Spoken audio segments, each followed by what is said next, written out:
আসসালামু আলাইকুম। কি অবস্থা সবার? আশা করি সবাই ভালো আছেন। আলহামদুলিল্লাহ, আল্লাহর অশেষ মেহেরবানিতে আমিও ভালো আছি।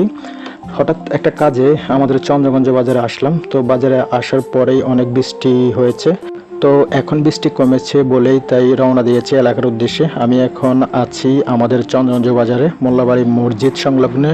তো আজকে প্রচণ্ড বৃষ্টি হয়েছে, তো রাস্তার মধ্যে বালু মোটামুটি একটু কমই আছে, আর খাতগুলোতে অলরেডি পানি জমে আছে। সবচেয়ে বড় বিষয় হচ্ছে আমাদের চন্দ্রগঞ্জ বাজারে যখন একটু বৃষ্টি হয় আশেপাশে পানি জমে থাকে, আর এই পানিগুলো জমে থাকার কারণ হচ্ছে পানিগুলো সঠিকভাবে যাতায়াত করতে পারে না। তো এই মুহূর্তে আমরা চলে এসেছি আমাদের কপিলউদ্দিন বিশ্ববিদ্যালয়ের পাশে, আমাদের প্রাণপ্রিয় ক্যাম্পাস। যতবারই এখান দিয়ে যাই ততবারই প্রিয় ক্যাম্পাস এবং প্রিয় কলেজের কথা মনে পড়ে।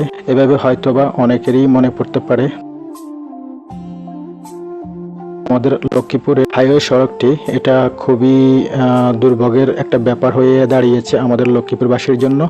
তো এখানে যাতায়াত করতে যে একটা অসুবিধা হচ্ছে, যেখানে আপনি লক্ষ্মীপুর যেতে যদি ভালো রাস্তা হয়ে থাকে তাহলে যত মিনিট লাগতো এখন তার চেয়েও বেশি লাগে। কারণ হচ্ছে সঠিকভাবে রাস্তার মধ্যে গাড়ি চলাচল হচ্ছে না, আর অনেক সময় অনেক জায়গায় দেখা যায় এমন পরিস্থিতি গাড়ি গতিবেগ নিয়ে গাড়ি চালাতে পারতেছে না। তারপরও আমাদের লক্ষ্মীপুর যারা গাড়ি ড্রাইভিং করে তারা অনেক সময় এগুলো না মেনেই চলতে থাকে, আর তার কারণে বিভিন্ন জায়গায় বিভিন্ন অ্যাক্সিডেন্টগুলো হতে থাকে।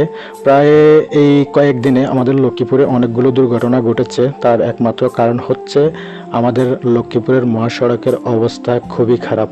সবার জন্য শুভকামনা রইল এবং আল্লাহর কাছে সর্বোপরি বলি আল্লাহ যেন সবাইকে হেফাজত করেন।